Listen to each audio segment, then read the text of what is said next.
ఈ మధ్య కాలంలో ప్రపంచవ్యాప్తంగా లో ఫ్యాట్ డైట్ అనే ట్రెండ్ బాగా పాపులర్ అయింది. అయితే దీని ప్రభావం వల్ల చాలా మంది ఆరోగ్యంగా ఉన్నవారు హెల్తీ ఫ్యాట్స్ అంటే మంచి కొవ్వుల కొరతను ఎదుర్కొంటున్నారు.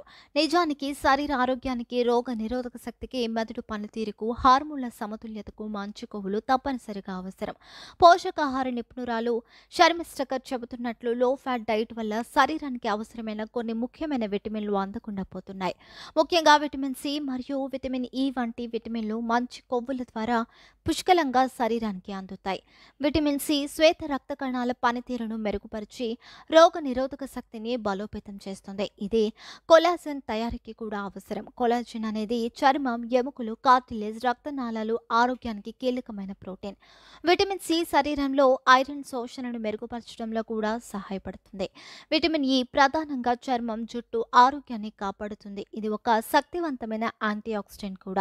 ఇవి లేకపోతే శరీరానికి తక్కువ ఎనర్జీ, రోగనిరోధక శక్తి తగ్గిపోవడం, జ్ఞాపక శక్తి మందగించడం లాంటి సమస్యలు వస్తాయి.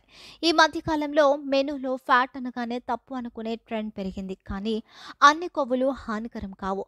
నారిల్ నూనె, ఆలివ్ ఆయిల్, గింజల నూనె వంటి సహజమైన మంచి కొవ్వులు శరీరానికి అవసరమైన విటమిన్లను అందించడంలో కీలక పాత్ర పోషిస్తాయి. అందువల్ల ఫ్యాట్ ఫ్రీ అన్న పేరుతో అన్ని కొవ్వులను మానేయకండి. సమతుల్య పోషకాహారం తీసుకుంటేనే శరీరం ఆరోగ్యంగా ఉంటుంది.